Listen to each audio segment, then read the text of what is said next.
বুশরা, অভিনন্দন। আপনি news presenter হিসেবে চ্যানেল আইতে যাত্রা শুরু করেছেন।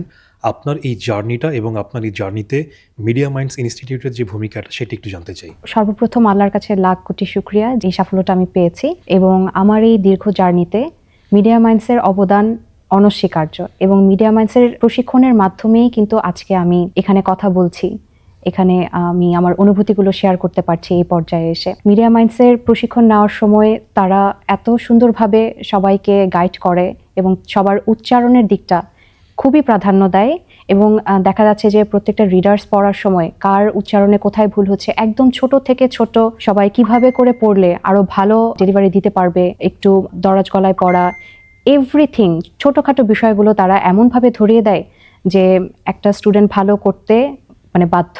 আর এখানে সবসময় দেখা যায় যে আমাদের শুধু রিডার্সে পড়াই না, অটোকিউতে পড়ানো হয়, যেন যখন তারা ইন্টারভিউ দিতে যাবে অটোকিউ দেখে যখন পড়বে তখন যেন খুবই সাবলীল অনুভব করতে পারে এবং জিনিসটা যেন খুবই ইজি মনে হয় সবার কাছে। প্রশিক্ষণ পদ্ধতির পাশাপাশি হচ্ছে যে যেটি মূল পয়েন্ট থাকে যে আপনি জবটা কিভাবে পাবেন, জব পাওয়ার ক্ষেত্রে মিডিয়া মাইন্ডসের যে সহযোগিতা সেটি আপনি কিভাবে দেখেছেন? জব পাওয়ার ক্ষেত্রে মিডিয়া মাইন্ডস খুবই ভালো হেল্প করে, কারণ আপনি যখন একটা কোর্স কমপ্লিট করছেন তারপরে যে আপনি কিভাবে সিভিটা রেডি করবেন এবং সিভিটা কিভাবে দিলে আপনার জন্য ফলপ্রসূ হতে পারে সেই বিষয়ে গাইডলাইন দেওয়া এবং সিভিটা অ্যাপ্রোচ করা, এই সব কিছুতে মিডিয়া মাইন্ডস সবসময় খুবই হেল্পফুল ছিল এবং সবসময় মিডিয়া মাইন্ডস খুবই হেল্প করে থাকে স্টুডেন্টদেরকে। আপনি নিউজ প্রেজেন্টার হবার জন্য কেন ইচ্ছে পোষণ করলেন বা মিডিয়া মাইন্ডসকে কেন বেছে নিলেন? আমার ছোটবেলা থেকেই পড়ার প্রতি খুব আগ্রহ ছিল। আমি স্কুল কলেজেও বিভিন্ন প্রোগ্রাম করেছি, আমি উপস্থাপনা করতাম কলেজে থাকা অবস্থায়, এবং সবসময় আমার এই খবর পড়ার প্রতি আগ্রহটা ছোটবেলা থেকেই ছিল।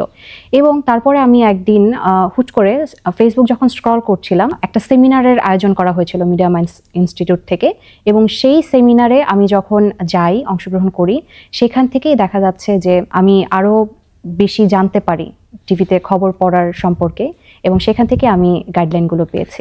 বুশরা, আপনাকে অসংখ্য ধন্যবাদ এবং আপনার জন্য শুভকামনা। আপনি আরও বেশি সাফল্য অর্জন করুন, এগিয়ে যান।